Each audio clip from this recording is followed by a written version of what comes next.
কোরবানি তো আপনি আল্লাহর জন্য করতেছেন, এত ফিকির কেন এটার মধ্যে? বিশাল বড় কিছু করতে হবে কেন? খাসি একটা কিনেন, জবাই করেন, শেষ, খালাস, কোরবানি আল্লাহর জন্য হয়ে গেছে। এই গরুর গোস্তটা মনে হয় মজা হবে, না না আমগর একটু মজা বেশি হয়েছে, কম হয়েছে, এগুলা বললেন না আল্লাহর রাস্তে। আবার হিসাব করে যে এই যে বাজারে বেচলে কত টাকার গোস্ত বেচা যায় তো দেখি, তো হিসাব করে দেখে আহা কিনলাম 1 লাখ দিয়া, গোস্ত তো 80,000 টাকার বেচা হবে, হইতো তার মানে কি 20,000 টাকা লস খাইলাম। আরে আশ্চর্য তো, আপনি এগুলো কি করেন? কোরবানি তো আপনি আল্লাহর জন্য করতেছেন, এত ফিকির কেন এটার মধ্যে? বিশাল বড় কিছু করতে হবে কেন? খাসি একটা কিনেন, জবাই করেন, শেষ, খালাস, কোরবানি আল্লাহর জন্য হয়ে গেছে। সবাই বলেন কোরবানি কার জন্য? আল্লাহ কিছু যদি খাইতে দেয় খাবো, আল্লাহ তৌফিকে রিজিকে রাখলে খাবো, রিজিকে না রাখলে খাবো না। আমার মাকসাদ আমি পশু জবাই করছি আল্লাহর জন্য, রিজিকে থাকলে খাবো ইনশাআল্লাহ। এটা খাওয়ার আগেও তো মরে যেতে পারি, আমি কোরবানি দেওয়ার একটু পরেও মরতে পারি গোস্ত খাওয়ার আগে। আমার মাকসাদ গোস্ত খাওয়া ছিল না, আমার রব মায়া করে গোস্ত আমারে খাওয়ায়। জিলহজ মাসের আরেকটা বৈশিষ্ট্য, জিলহজ মাস আসলে আমরা যে সমস্ত কাজ কার জন্য করি বলেন তো? বলেন বলেন কার জন্য?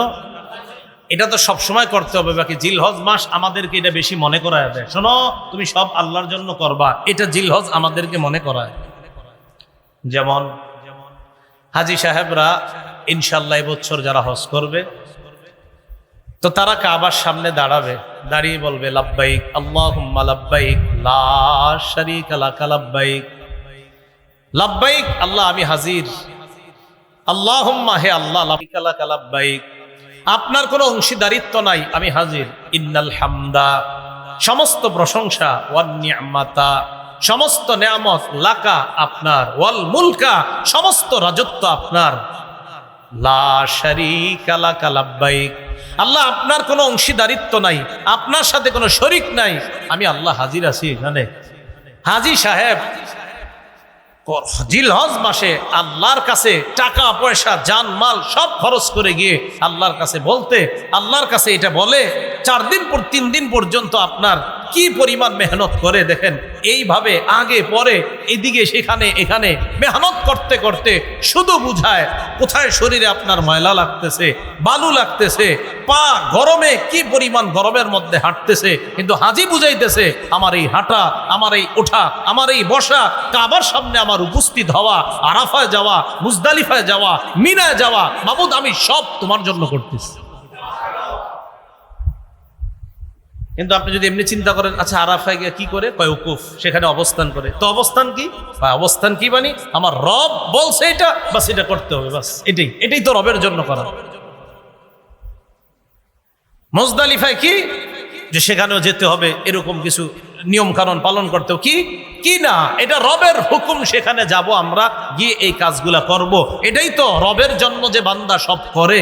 এই হজ সবচেয়ে বেশি প্রমাণ হয়, ওখানে গিয়ে দেখবেন কি ওখানে হাজি সাহেব অবস্থান করতে হবে, কি অবস্থান বাস করছে, হয়ে গেল, এটাই হজ, আল্লাহর হুকুম বাস পালন করা, এটাই হাজি সাহেব সেখানে গিয়ে করতেছে, কারণ আমার রবের হুকুম, রব বলছে আমার পালন করতে হবে, এখানে আমার যুক্তি খাটানোর কোনো প্রয়োজন নেই।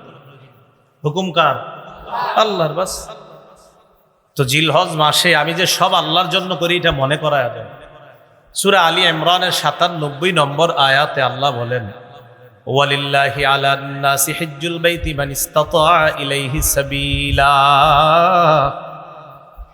যারা আল্লাহর ঘর পর্যন্ত যাওয়ার সামর্থ্য রাখে, এই পরিমাণ টাকা পয়সা যাদের কাছে আছে, তাদের জন্য ফরজ হয়ে যায় আল্লাহর ঘরে গিয়ে উপস্থিত হওয়া, এটা তাদের জন্য ফরজ হয়ে যায়। তো জিলহজ মাসে আল্লাহর জন্য হজ করা। জিলহজ মাসে কোরবানির দিন বান্দা যখন পশু জবাই করে তখন একটা দোয়া পড়ে, কি দোয়াটা? ইন্না সলাতি ওয়া নুসুকি ওয়া মাহইয়ায়া ওয়া মামাতি লিল্লাহি রাব্বিল আলামিন লা শারীকা লাহু ওয়া বিযালিকা উমিরতু ওয়া আনা মিনাল মুসলিমিন। এটা সূরা আনামের 162-163 নম্বর আয়াত আর কি। আল্লাহ বলেন, কুল নবী আপনি বলেন, ইন্না সলাতি আমার নামাজ, ওয়া নুসুকি আমার কুরবানি, আমার ইবাদত, ওয়া মাহইয়ায়া আমার জীবন, ওয়া মামাতি আমার মরণ, লিল্লাহ আল্লাহর জন্য। ইন্না সলাতি আমার নামাজ, ওয়া নুসুকি আমার কুরবানি, ওয়া মাহইয়ায়া, আমার জীবন, ওয়া মামাতি, আমার মরণ, লিল্লাহি রাব্বিল আলামিন, বিশ্বজগতের রব আল্লাহর জন্য, লা শারীকা লা, তার কোনো শরীক নাই, ওয়া বিযালিকা উমিরতু, এই ব্যাপারেই আমাকে আদেশ করা হয়েছে, ওয়া আনা মিনাল মুসলিমিন, আর আমি মুসলমানের অন্তর্ভুক্ত। মুসলমান মানে আত্মসমর্পণকারীদের অন্তর্ভুক্ত। আমি আল্লাহর কাছে আত্মসমর্পণ করে আল্লাহর জন্য পশু কোরবানি করি। জিলহজ মাস আমারে মনে করায় আমার নামাজ আল্লাহর, আমার জাকাত আল্লাহর, আমার হজ আল্লাহর, আমার কোরবানি আল্লাহর। তো অন্যান্য মাসে সবই তো আল্লাহর জন্য করি, বাকি জিলহজ মাস এটা বেশি স্মরণ করিয়ে দেয়। কারণ এই মাসে একটা ইবাদত করতে গিয়ে এমন একটা দোয়া আমরা পড়ি, যেই দোয়ার মধ্যে আছে আমার নামাজ আল্লাহর, আমার কোরবানি আল্লাহর, আমার জীবন আল্লাহর, আমার মরণ আল্লাহর। এটা জিলহজ মাসের 10 তারিখে কত হুজুররা এই দোয়াটা পড়বে, আপনারা যারা কোরবানি করবেন তারাও পড়বেন। এটা জিলহজ মাসে এই বিষয়টা আমাদেরকে আরেকটা মনে করায় যে আমার সমস্ত আমলের নিয়তটা যেন পরিশুদ্ধ হয়, এটা আমাকে জিলহজ মাস মনে করায়। কি শুদ্ধ হয় বলেন তো? সবাই বলেন কি? নিয়তের সম্পর্ক কলবের সাথে। বলেন নিয়তের সম্পর্ক কোথায়? সূরা হজের মধ্যে আল্লাহ বলেন, 38 নম্বর আয়াতে আল্লাহ বলেন, লা ইয়ানালাল্লাহু লুহুমুহা ওয়ালা দিমাউহা ওয়ালাকিন ইয়ানালুহুত তাকওয়া মিনকুম। লা ইয়ানালাল্লাহু লুহুমুহা, আল্লাহর কাছে পৌঁছে না লুহুমুহা, পশুর গোশত, ওয়ালা দিমাউহা, রক্ত পৌঁছে না, ওয়ালাকিন ইয়ানালুহুত তাকওয়া মিনকুম, তোমাদের মধ্যে কাদের তাকওয়া আছে এই তাকওয়া আল্লাহর কাছে পৌঁছে যায়। বলেন কুরবানি করি কার জন্য? গোশত খাই কারা? আমরা। বলেন কারা? কি আশ্চর্যের ব্যাপার! আল্লাহর জন্য পশু জবাই করলাম, যার জন্য পশু জবাই করলাম তিনি আমাদেরকে ওই পশুর গোশত দিয়ে মেহমানদারির ব্যবস্থা করে দিয়েছেন। পশু আল্লাহর জন্য করছি না জবাই, তো খাই তো আমরাই। আরে কারা খায়? এইটাই তো আল্লাহর অনুগ্রহ আমাদের প্রতি। যার জন্য জবাই করলাম তিনি আমাদেরকে এই খাদ্য দিয়ে দিচ্ছেন, নাও নাও তোমরা খাও, তোমাদের এই গোশত রক্ত তো আমার কাছে আসবে না, আমি দেখি তোমাদের তাকওয়া এইটা যদি আসে বাস তোমাদের কোরবানি কবুল হবে, এই খাওয়াও সব কবুল হয়ে যাবে। কিন্তু ওইটা যদি না আসে কোরবানিটাই কবুল হবে না। এই জন্য আমরা যারা কোরবানি করব 3টি মৌলিক কথা মনে রাখবো। বলেন কয়টি? 4টি। 3টি না, বলেন 4টি। কয়টি? 1 নাম্বার বলেন পরিশুদ্ধ নিয়ত। বলেন পরিশুদ্ধ নিয়ত, হালাল টাকায় কোরবানি। 2 নাম্বার বলেন তো কি টাকা? 3 নাম্বার বলেন শরীয়ত মোতাবেক কোরবানি। 4 নাম্বার রিয়া মুক্ত কোরবানি। 1 নাম্বার পরিশুদ্ধ নিয়তের সাথে কোরবানি, 2 নাম্বার হালাল টাকায় কোরবানি, 3 নাম্বার শরীয়ত মোতাবেক কোরবানি, 4 নাম্বার রিয়া মুক্ত, কাউরে দেখানোর জন্য না, রিয়া মুক্ত কোরবানি। এই 4টা মৌলিক কথা মনে রাখবো। থাকবো তো ইনশাল্লাহ? আচ্ছা, এর মধ্যে 1 নাম্বার নিয়তটা শুদ্ধ করা। সহিহ বুখারীর বর্ণনা 1 নম্বর হাদিস, সহিহ বুখারীর প্রথম হাদিস। ওমর ইবনুল খাত্তাব রাদিয়াল্লাহু তাআলা আনহুর বর্ণনা, তিনি বলেন, আমি রাসূলুল্লাহ সাল্লাল্লাহু আলাইহি সাল্লামকে বলতে শুনেছি, ইন্নামাল আমালু বিন্নিয়াত।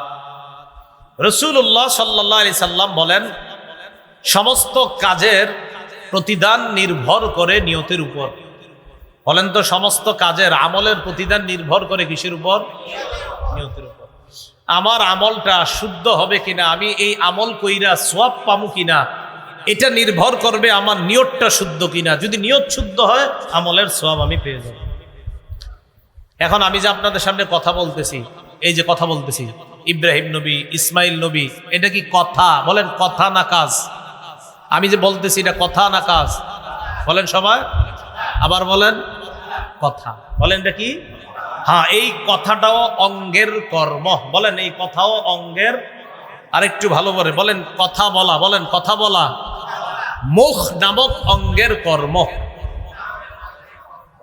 এখন এই কথা যদি ভালো কথা হয় এটা ভালো আমল, কথা যদি খারাপ কথা হয় এটা খারাপ আমল। বুঝেননি? আল্লাহ জানে বুঝছেন। সত্য কথা এটা মুখের ভালো কাজ, মিথ্যা কথা এটা মুখের মন্দ কাজ। এই জন্য ইন্নামাল আমালু বিন্নিয়াত মানে ইন্নামা আমালুল জাওয়ারিহি তুসাবু বিন্নিয়াত, অঙ্গ প্রত্যঙ্গের আমলের প্রতিদান দেওয়া হবে, নিয়তের উপর নির্ভর করবে।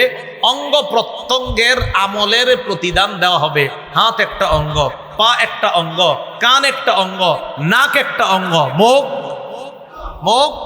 অঙ্গ।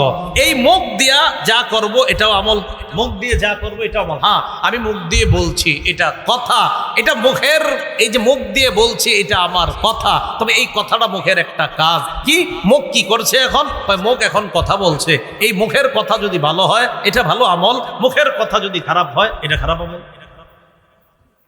এই জন্য ইন্নামাল আমাল মানে ইন্নামা আমালুল জাওয়ারিহ তুসাবু বিন্নিয়াত, অঙ্গ প্রত্যঙ্গের প্রতিদান নির্ভর করে পরিশুদ্ধ নিয়তের উপর। অঙ্গ প্রত্যঙ্গের আমলের প্রতিদান নির্ভর করে পরিশুদ্ধ নিয়তের উপর। এই ইন্নামাল আমালু বিন্নিয়াত হাদিসটাকে ইমাম শাফি, ইমাম আহমদ ইবনে হাম্বল রাহিমাহুমাল্লাহ তারা বলেন, এই হাদিসটা সুলুসুল ইসলাম, ইসলামের 3 ভাগের 1 ভাগ। পুরা ইসলামকে যদি 3 ভাগ করা হয়, শুধু এই হাদিসটা হবে ইসলামের 3 ভাগের 1 ভাগের ব্যাখ্যা। ইন্নামাল আমালু বিন্নিয়াত। তা আপনাদের মনে আসেনি? কয়টা কথা মনে রাখতে হবে? 1 নাম্বার শুদ্ধ নিয়ত, 2 নাম্বার হালাল। সহিহ বুখারীর বর্ণনা 52 নাম্বার হাদিস, নুমান ইবনে বাশীর রাদিয়াল্লাহু তাআলা আনহুর বর্ণনা। তিনি বলেন, قال رسول الله صلى الله عليه وسلم الحلال بين والحرام بين। রাসূলুল্লাহ সাল্লাল্লাহু আলাইহি সাল্লাম বলেন, হালাল স্পষ্ট, হারাম স্পষ্ট। ওয়া বাইনাহুমা মুশাব্বাহাত ওয়া ফি নুসখা ওয়া বাইনাহুমা মুশতাবিহাত। হালাল স্পষ্ট, হারাম স্পষ্ট, এই দুইটার মাঝে কিছু বিষয় আছে অস্পষ্ট। فمن اتقى المشبهات وفي نسخة فمن اتقى المشتبهات। কোন ব্যক্তি যদি সন্দেহযুক্ত জিনিস থেকে বাঁচে, ফাকাদ ইস্তাবরা লিদীনিহি ওয়া ইরজিহি, ওই ব্যক্তি তার ধর্ম এবং তার মর্যাদা হেফাজত করে নেয়। যেই ব্যক্তি সন্দেহযুক্ত জিনিস থেকে বাঁচে, সে তার ধর্মকে রক্ষা করলো, তার মর্যাদাকে রক্ষা করলো। এখন আপনাদের কমন প্রশ্ন, হুজুর আমরা 3 জন শরীক, এর মধ্যে ওই উত্তর পাড়ার আব্দুর রহিমের টাকাটা একটু সন্দেহ লাগে আমার কাছে, তো সন্দেহ লাগলে এটা নিচ্ছেন কেন? শরিকানার একজনকে সন্দেহ লাগলে এরে নিতেছেন কেন? কথার কথা সন্দেহের মধ্যে 2টা দিক। হুজুর হালালও হতে পারে, হারামও হতে পারে। আল্লাহ না করেন যদি হারাম হয়, তো সবার কোরবানি বাতিল। আর হালাল হলে ঠিক আছে। তো এখন কথা হলো সন্দেহ যেহেতু, এটা কইরেন না আপনি। এই জন্য মাথায় রাখবেন, সন্দেহযুক্ত জিনিস থেকে বাঁচলে মাসালাও জিজ্ঞাসা করা লাগে না। এটা কিভাবে আমি প্রায় সময় বলি, 2টা ধান ক্ষেত, এই ধান ক্ষেতের মাঝখান দিয়ে একটা ছোট্ট আইল আছে, 2 পাশে 2টা রাস্তা আছে। এই 2 রাস্তা দিয়ে আপনি সহজে রাস্তা পার হতে পারবেন, আবার ধান ক্ষেত 2টার মাঝখানে ছোট্ট আইল দিয়েও পার হতে পারবেন। আপনার উচিত হলো 2 পাশে 2টা বড় রাস্তা আছে, এগুলো দিয়ে চলে যাওয়া। আপনি এটা না কইরা ধান ক্ষেত 2টার মাঝখান দিয়ে ছোট্ট একটা আইল, যে আইল দিয়ে চলার সময় 2 পাশের ধান ক্ষেতের ধান আপনার জামার মধ্যে লাগে কিনা? আপনি ওই পাশে রাস্তায় উঠছেন গিয়ে, এখন আপনার জামায় 12, 13, 20টা ধান 2 ক্ষেত থেকে লেগে গেছে। এখন মাদ্রাসায় ফোন দিয়েছেন কুমিল্লা, ফোন দিয়ে মুফতি সাহেবরে জিজ্ঞাসা করলেন, হুজুর এরকম আমি আরেক 2 জনের ধান ক্ষেতের মাঝখান দিয়ে আসছি, আসার সময় আমার জামার মধ্যে কিছু ধান লেগে গেছে, এখন কি করা? তো যদিও মুফতি সাহেব ফতুয়া দিয়ে দিবে, এটা তো তোমার অনিচ্ছায়, রাস্তা দিয়ে আসার সময় 2-4টা ধান লাগতেই পারে। এখন আমার কথা হইল, আপনি এই মাসালাটা দরকার হইল কেন? এটা কোন হ্যাঁ, আপনি ইন্দে যেতে গেছি, আপনি মাঝখান দিয়া যাওয়ার কারণেই তো এই মাসালার জন্য ফোন দেওয়া দরকার। এই জন্য আমি বলি, সন্দেহযুক্ত জিনিস থেকে যারা বাঁচে ওদের মাসালার দরকার হয় না জীবনে। হারাম তো আপনারা সবাই চিনেন, হারাম কোনটা, হালাল কোনটা মাশাআল্লাহ কম বেশি সবাই জানে। কিন্তু সন্দেহযুক্ত জিনিসগুলা মানুষ যখন করে, তখন এই ফোন দেয় কুমিল্লা মাদ্রাসা, বিভিন্ন মাদ্রাসা, হুজুর একটু ঝামেলা, কি এই বিষয়টা একটু খটকা, কি করতে পারি? তো আমার কথা হলো, আপনি যেটা সন্দেহ এটা গেলেন কেন? 2 পাশে 2টা সুন্দর রাস্তা থিয়া মাঝখান দিয়ে আপনারা হাঁটতে গেছি, কি এটা করেন? 2-4টা ধান যদিও লাগলে আপনি মাফ, মুফতি সাহেবরা ফতুয়া দিবে, এটা সমস্যা নাই। কিন্তু আমার কথা হলো, মাসালাটার দরকার হইল কেন? ইন্দে কেন হাঁটলেন সেটা বলেন। এই জন্য রাসূলুল্লাহ সাল্লাল্লাহু আলাইহি সাল্লাম বলেন, সন্দেহযুক্ত জিনিস থেকে বাঁচলে সে তার ধর্ম, তার মর্যাদা রক্ষা করলো। আল্লাহ বুঝার তৌফিক দান করেন। তো হারাম টাকায় কোনো শরীককে তো নিবিনি না কোরবানিতে, কিন্তু সন্দেহ যদি থাকে, আমি বলবো সন্দেহ থাকলে তার থেকেও দূরে থাকেন। আর আপনাদের উচিত হলো, যদি পারেন, সামর্থ্য থাকলে একা দেন। একা দিলে হালালটা দিলে আপনারটাই দিছেন, হারামটা দিলে আপনি দিছেন। হ্যাঁ, ঝামেলা নাই, আপনি জানেন কি দিছেন না দিছেন।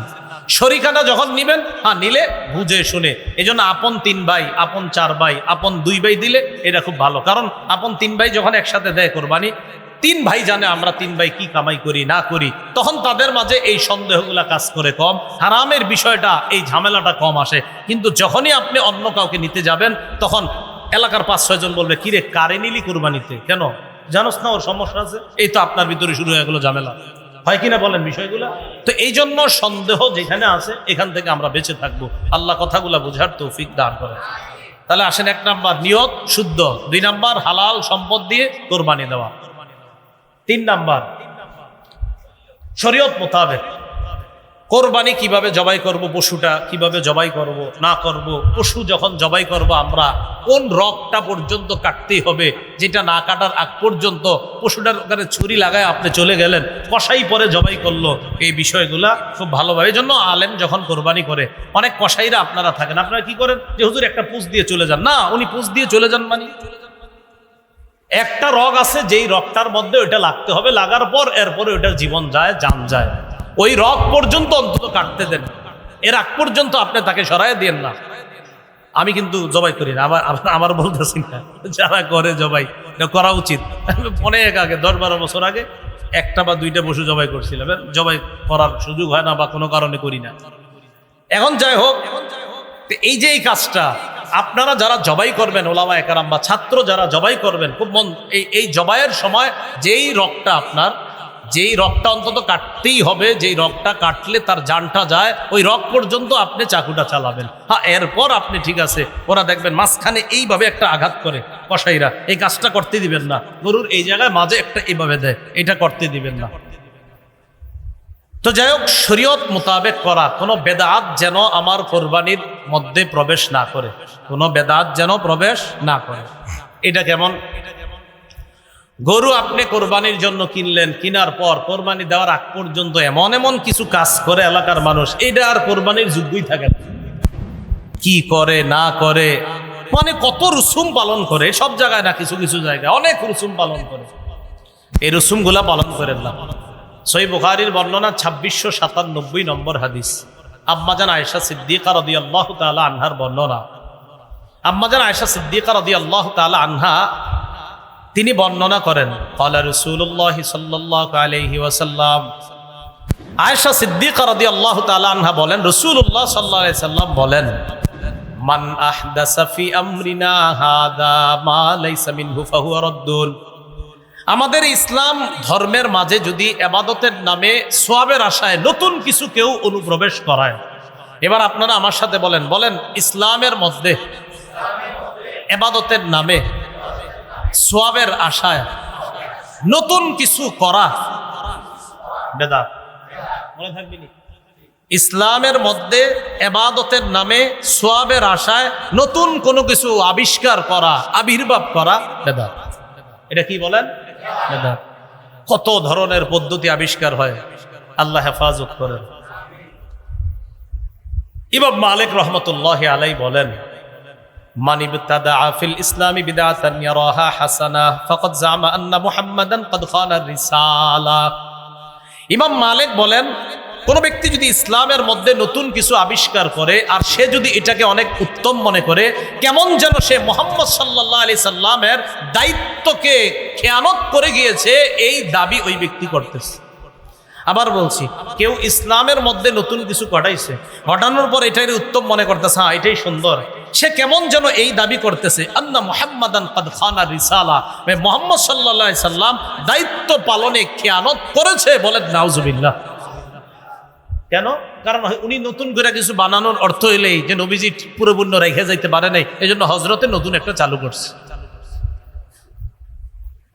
এই জন্য রাসূলুল্লাহ সাল্লাল্লাহু আলাইহি সাল্লাম বলেন, আনা ফারাতুকুম আলাল হাউজ, আমি হাউজে কাউসারের পারে দাঁড়িয়ে থাকবো তোমাদেরকে পানি পান করানোর জন্য। মান মাররা আলাইয়া শারিবা, আমার সামনে দিয়ে যে অতিক্রম করবে সে হাউজে কাউসারের পানি পান করবে। ওয়ামান শারিবা লাম ইয়াজমা, আর যে হাউজে কাউসারের পানি পান করবে সে আর পিপাসার্ত হবে না। তাহলে নিয়ম কি জানলাম? হাউজে কাউসারের সামনে দিয়ে যে যাবে সেই পানি পান করবে, আর যে পানি পান করবে সে জান্নাতে যাওয়ার আগে আর পিপাসা লাগবে না, কিয়ামতের মাঠে কষ্ট হবে না। সুম্মা লা ইয়ারিদান্না আলাইয়া আকওয়ামুন ইয়ারিফুনানি ওয়া আনা আরিফুহুম ওয়া ইয়ারিফুনানি, এরপর আমার সামনে দিয়ে একদল মানুষ যাবে যাদেরকে আমি চিনি, যারা আমাকে চিনে। আমি তাদেরকে পানি পান করাইতে চাইবো যখন, ইউহালু বাইনি ওয়া বাইনাহুম, আমার মাঝে আর তাদের মাঝে একটা প্রতিবন্ধকতা সৃষ্টি করা হবে।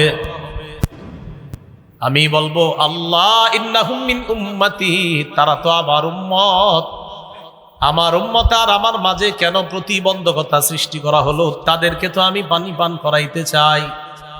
নবীর সামনে দিয়ে যে যায় তাই পানি পান করে, কিন্তু একদল আসার পর নবীর মাঝে আর তাদের মাঝে পর্দা দেওয়া হয়। আল্লাহর পক্ষ থেকে জবাব দেওয়া হবে, ইন্নাকা লা তাদরি মা আহদাসু বা'দাক, আপনি জানেন না আপনি দুনিয়া থেকে চলে আসার পর এরা ইসলামের মধ্যে নতুন কত কিছুর আবিষ্কার করছে, এটা আপনার জানা নাই। এমন এমন বেদাত আবিষ্কার করছে, এটা আপনি জানেন না হাবিব। নবী তখন বলবে, সুহকান সুহকান লিমান গায়্যারা দীনি লিমান বাদদালা দীনি, দূর হও আমার সামনে থেকে, দূর হও আমার সামনে থেকে।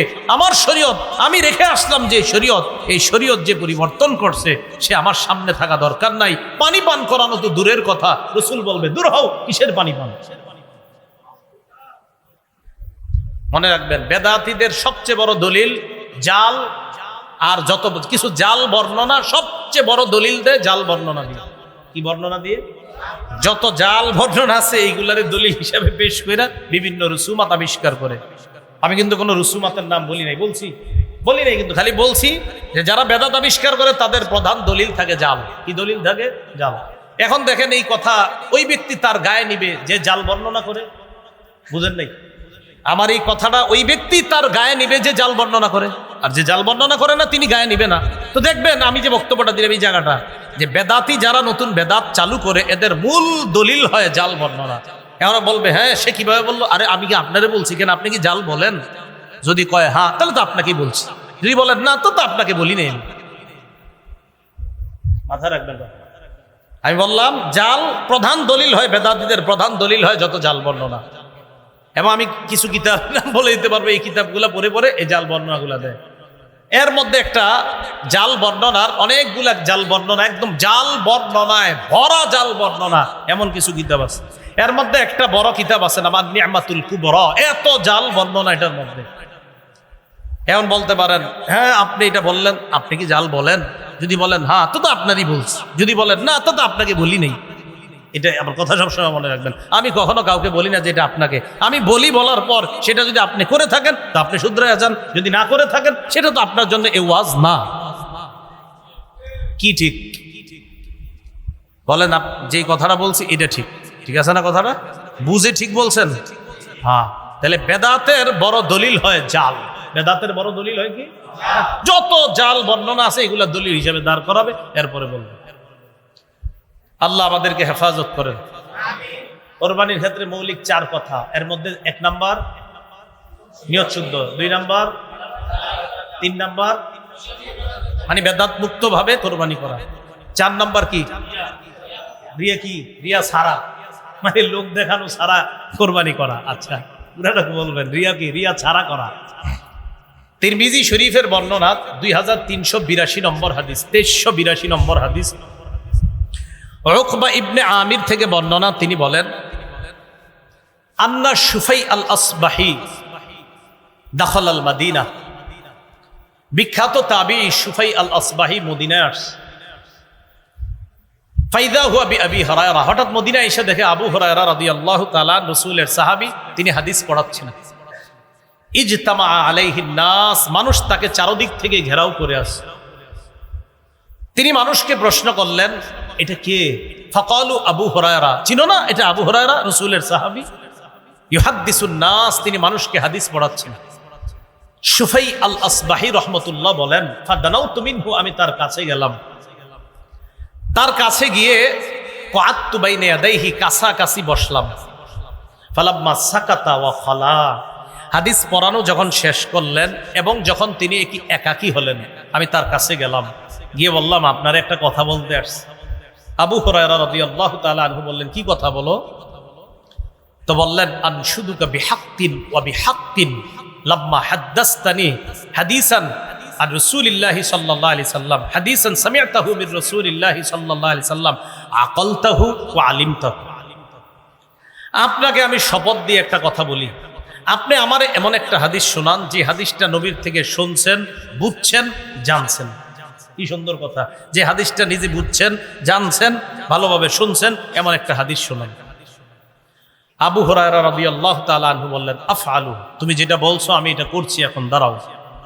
লা উহাদ্দিসান্নাকা হাদিসান হাদাসানিহি রাসূলুল্লাহ সাল্লাল্লাহু আলাইহি ওয়াসাল্লাম, আমি তোমাকে এখন রসুলের একটা হাদিস শোনাবো, যে হাদিসটা নবী আমাকে শুনিয়েছেন, এমন একটা হাদিস আমি তোমাকে শোনাবো।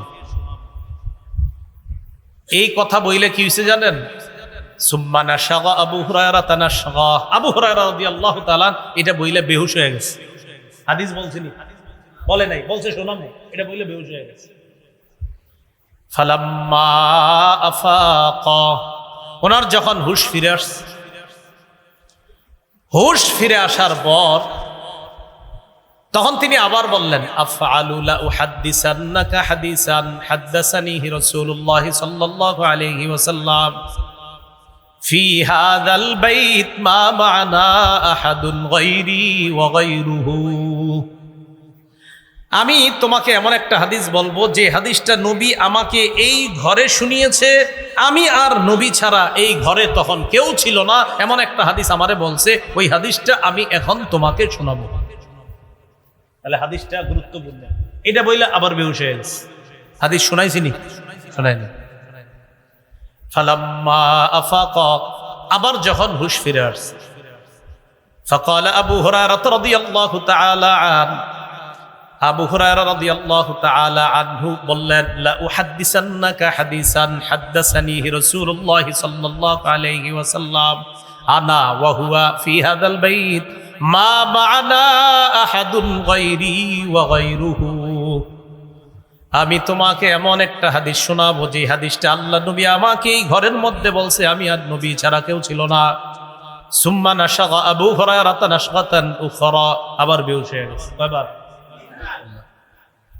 ফালাম্মা আফাকা, আবার হুশ ফিরে আসছে। হুশ ফিরে আসার পর সুফাই আল আসবাহি বললেন, হাদ্দিসনি হাদিসা, এমন একটা হাদিস বলেন যে হাদিসটা আপনি শুনেছেন, বুঝেছেন, জেনেছেন। আবু হুরায়রা বললেন, লা উহাদ্দিসান্নাকা হাদিসান হাদাসানিহি রাসূলুল্লাহ সাল্লাল্লাহু আলাইহি ওয়াসাল্লাম ফি হাযাল বাইতি ফি মাকামি হাযা, এই ঘরে এই স্থানে নবী আমারে হাদিসটা বলছে, এখনই তোমাকে শোনাবো। এটা বইলে আবার বেহুশ হয়ে গেছে। আবার হলো চারবার। বোঝা যাচ্ছে গুরুত্বপূর্ণ কথা, এই জন্য বেহুশ হয়ে যেতেছে। এরপর ওনার হুশ ফিরে আসার পর ওই বর্ণনা, মানে যিনি হাদিস শুনতে চাইতেছে তিনি বলেন, সুম্মা মালা খাররান আলা ওয়াজহিহি, এবার আবু হুরায়রা রাদিয়াল্লাহু তাআলা আন এইভাবে চেহারার উপরে এইভাবে আপনি বেহুশ হয়ে পুরো যাবে, আমি কি করলাম, তাড়াতাড়ি গিয়ে ধরলাম, ধইরা আমার সাথে ট্যাক লাগায় বসায় রাখছি, বসায় বললাম, আমার মেহেরবানি করে হাদিসটা শোনান, আপনি বারবার বেহুশ হচ্ছেন কেন, এটা কি হাদিস? তখন আবু হুরায়রা রাদিয়াল্লাহু তাআলা আনহু বললেন যে আল্লাহ পাক রব্বুল আলামিন যখন কিয়ামতের ময়দান কায়েম করবেন, বান্দাদের বিচার ব্যবস্থা যখন আল্লাহ শুরু করবেন, আউয়ালু মান ইয়াদউ বিহি, সর্বপ্রথম আল্লাহ ডাকবেন এমন তিন ব্যক্তি, ডাকবে তো অনেক, এমন তিন ব্যক্তি, এর মধ্যে একজন রাজুলুন জামাআল কুরআন, যে ব্যক্তি কোরআন জমা করেছে, মানে আলেম হইছে, তাকে ডাকবে প্রথম। দুই নাম্বার ওয়া রাজুলুন সাহিবুল মাল, টাকা পয়সাওয়ালা, দান করছে দুনিয়াতে, ডাকবে। ওয়ারাজুলুন কুতিলা ফি সাবিলিল্লাহ, আরেক ব্যক্তি যে আল্লাহর রাস্তায় শহীদ হয়েছে এমন তিনজনকে ডাকবেন। ডাকার পর আলেমকে আল্লাহ বলবেন, আমি তোমাকে ওই জিনিস শিক্ষা দিলাম, আল্লামতুকা আলা মা আনজালতু আলা রাসূলি, আল্লামতুকা মা আনজালতু আলা রাসূলি, আমি আমার নবীর উপর যা নাজিল করলাম এই বিদ্যা আমি তোমাকে শিক্ষা দিলাম। ফামাদা আমিলতা ফিমা উল্লিমতা, যা জানছো জানা অনুযায়ী কেমন আমল করলা? জবাব দিবে, আকুমু বিহি আনা আল-লাইলি ওয়া আনা আন-নাহার, সকাল সন্ধ্যা আমল করছে। আল্লাহ বলবে, না, মিথ্যা কথা, কাযাবতা, তুমি মিথ্যা বলছো। তুমি কি বলছো? মিথ্যা বলছো। লিউকাল, তোমারে যেন বলা হয়, ইন্নাহু কারিউন, অমুকে বড় কারি, অমুকে বড় আল্লামা, অমুকে বড় আলেম, অমুকে বড় শেখুল হাদিস, অমুকে বড় মুফতি, অমুকে বড় মুহাদ্দিস, তুমি এই কারণে ইলম শিখছো। এটা আল্লাহ বলার পর ওয়াতাকুলু লাহুল মালাইকা কাযাবতা, আল্লাহ তাকে বলছে তুমি মিথ্যা বলছো। ফেরেশতারা আল্লাহর কথা সমর্থন করে ওই বান্দারে বলবে, হ্যাঁ তুমি মিথ্যা বলছো। প্রথমে আল্লাহ বলবে তুমি মিথ্যা বলছো, ফেরেশতারা বলবে হ্যাঁ মিথ্যাবাদী তুমি। এই কথা বলার পর অন্য বর্ণনা আসসাহিবা আলা ওয়াজহিহি, মাথাটা নিচে পাগুলা উপরের দিকে দিয়ে হেঁচড়াইতে হেঁচড়াইতে জাহান্নামে ফেলা। যাও, তুমি কি কারণে ইলম শিখছো? এক নাম্বার রিয়া, দেখানোর জন্য শিখছে। দুই নাম্বার সম্পদ ওয়ালারে ডাকবে। কেন দান? সম্পদ ওয়ালারে ডাকে বলবে, তোমারে সম্পদ দিয়েছিলাম আমি, কি করছো? আলাম ওয়াসি আলাইকা, আমি কি তোমাকে সম্পদশালী করি নাই? সে বলবে, বালা ইয়া রব, হ্যাঁ আল্লাহ সম্পদ দিয়েছেন, তো কি করছো? জবাব দিবে, আসিল রাহিম, আমি রক্তের সম্পর্ক রক্ষা করেছি। ও আসা সদ্দাকু, আল্লাহ আমি সদকা করতাম, অনাথ সদকা করতাম। আল্লাহ বলবে মিথ্যা কথা। লিউকাল ইন্নাহু জাওয়াদ, ফুলানুন জাওয়াদ, যেন তোমারে বলা হয় অমুকে বড় দাতা, এই জন্য তুমি দান করতা। না হয় তুমি 5 জনের যাকাতের 5টা লুঙ্গি দিয়ে ছবি তুলে ফেসবুকে কেন দিছিলা বলো? 5 জন মহিলার 5টা শাড়ি দিয়ে তুমি ফেসবুকে ছবি দিছো, তো তোমার নিয়ত কি? তুমি তো এটাই নিয়ত তোমারে মানুষ বড় দাতা বলবে। হ্যাঁ জানি না, একটা কথার কথা, হয়তো ফেসবুকে দিছে এই নিয়তে যে আল্লাহ আমি দিলাম, অন্য আরো 10টা মানুষ দেয়, তাহলে ঠিক আছে। তার নিয়ত তো আমরা জানি না, কিন্তু যদি নিয়তটা এটা হয় যে আমি দিলাম, মানুষ দেখুক আমি কত বড় দাতা, নিয়ত জানে কে? আল্লাহ। তোমাকে বলা হয়েছে দুনিয়াতে অকতিল, তুমি বড় দাতা, দুনিয়াতে বলা হয়েছে, যাও জাহান্নামে যাও। গেল জাহান্নামে। শহীদ আসো, আল্লাহ রাস্তায়, আমার রাস্তায় জিহাদ করছো তুমি না? কেন করছো? আল্লাহ কাতালতু হাত্তা কুতিলতু, আমি লড়াই করতে করতে শহীদ হয়ে গেছি। হ্যাঁ, আল্লাহ বলবে কেন? বলবে আপনার জন্য। আল্লাহ, মিথ্যা কথা, তোমারে বীর বাহাদুর বলা হয় যেন এই নিয়তে তুমি জিহাদ করছো। দুনিয়াতে মানুষ তোমারে অনেক বীর বাহাদুর বলছে, যাও জাহান্নামে যাও, জাহান্নামে। আবু হুরায়রা বলেন, উলাইকা সালাসাতুল্লাতি তুসাআরু বিহিমুন নার, এই 3 ব্যক্তির দিয়ে আগুন প্রজ্বলিত করা হবে জাহান্নামে। কেন বলেন তো? ইলম শিখছে, জিহাদ করছে, আল্লাহর জন্য না দেখানোর জন্য? 4 নাম্বার কোরবানি, এটা ইবাদত। এই ইবাদত আল্লাহর জন্য করা, দেখানোর জন্য না করা। তাহলে বলেন তো, 1 নাম্বার নিয়ত শুদ্ধ করা, 2 নাম্বার হালাল মাল দিয়ে কোরবানি করা, 3 নাম্বার বেদাত মুক্ত ভাবে শরীয়ত মোতাবেক কোরবানি করা, 4 নাম্বার রিয়া মুক্ত, মানুষকে দেখানোর জন্য না, আমার রবকে খুশি করার জন্য কোরবানি করা। এই গরুর গোশতটা মনে হয় মজা হবে, না না আমগর একটু মজা বেশি হয়েছে, কম হয়েছে, এগুলো বললেন না আল্লাহর রাস্তায়। আবার হিসাব করে যে এটা বাজারে বেচলে কত টাকার গোস্ত বেচা যায় তো দেখি, তো হিসাব করে দেখে, আহা কিনলাম 1 লাখ দিয়া, গোস্ত তো 80,000 টাকার বেচা হবে, হইতো তার মানে কি 20,000 টাকা লস খাইলাম। আরে আশ্চর্য তো, আপনি এগুলো কি করেন? কোরবানি তো আপনি আল্লাহর জন্য করতেছেন, এত ফিকির কেন এটার মধ্যে? বিশাল বড় কিছু করতে হবে কেন? খাসি একটা কিনেন, জবাই করেন, শেষ, খালাস, কোরবানি আল্লাহর জন্য হয়ে গেছে। বলেন, সবাই বলেন, কোরবানি কার জন্য? আল্লাহ কিছু যদি খাইতে দেয় খাবো, আল্লাহ তৌফিকে রিজিকে রাখলে খাবো, রিজিকে না রাখলে খাবো না। আমার মাকসাদ, আমি পশু জবাই করছি আল্লাহর জন্য, রিজিকে থাকলে খাবো ইনশাআল্লাহ। এটা খাওয়ার আগেও তো মরে যেতে পারি, আমি কোরবানি দেওয়ার একটু পরেও মরতে পারি গোস্ত খাওয়ার আগে। আমার মাকসাদ গোস্ত খাওয়া ছিল না, আমার রব মায়া করে গোস্ত আমারে খাওয়ায়। তাহলে কোরবানির উদ্দেশ্য আল্লাহরে খুশি করা। হারাম মাল এটা যেন শরীক না হয়, হারাম টাকার অংশীদার তাদের থেকে খুব সতর্কতা অবলম্বন করা। 8টা পর্যন্ত থাকার কথা ছিল, 12 মিনিট বেশি হয়েছে। আল্লাহ পাক রব্বুল আলামিন আমাদের সকলকে যে কথাগুলো শুনলাম বললাম এই কথাগুলোর উপর আমরা সকলে যেন আমল করতে পারি, আল্লাহ তৌফিক দান করেন। ভাই যাওয়া হয়েছে, আর যান না। এই ইউটিউবার ভাইরা মসজিদে না আসা ভালো, আপনারা মসজিদে আইসেন না, মসজিদে না আসাই ভালো। আমার ওস্তাদ আমারে কয় কি তুমি কি শুটিং করো মসজিদে? আর কিভাবে বললে বুঝবেন বলেন? ওস্তাদ এই কথা বারবার বলে। এগুলো আল্লাহর ওস্তে মসজিদে আপনারা এগুলো নিয়ে আসলে এগুলো ওস্তাদদের কানে যায়, কে দেয় জানি না, কেউ হয়তো দেয়, পরে ফোন দিয়া আপনার ধমকায়, কেউ মসজিদে শুটিং করো এইসব বলে ওস্তাদরা। ঠিক আছে, এটা আসলেই খারাপ দেখা যায়। মসজিদে এতগুলা ক্যামেরা না আনা ভালো, এটা খারাপ, আসলেই খারাপ দেখা যায়। ওই দিন এক সাধারণ পাবলিক বলতেছে কয় মসজিদে যাই নামাজ পড়তে, গিয়ে দেখি ওখানে আরে কি আজীব অবস্থা। এই জন্য আসলে মসজিদগুলা এগুলা কম আসা ভালো। এগুলা আমরা ভদ্রভাবে নিলেই তো হয় কথাগুলা। আল্লাহ সকলকে বোঝার তৌফিক দান করেন। সুবহানাল্লাহি ওয়া বিহামদিহি, সুবহানাকাল্লাহুম্মা ওয়া বিহামদিকা, আশহাদু আল্লা ইলাহা ইল্লা আনতা আস্তাগফিরুকা ওয়া আতুবু ইলাইক।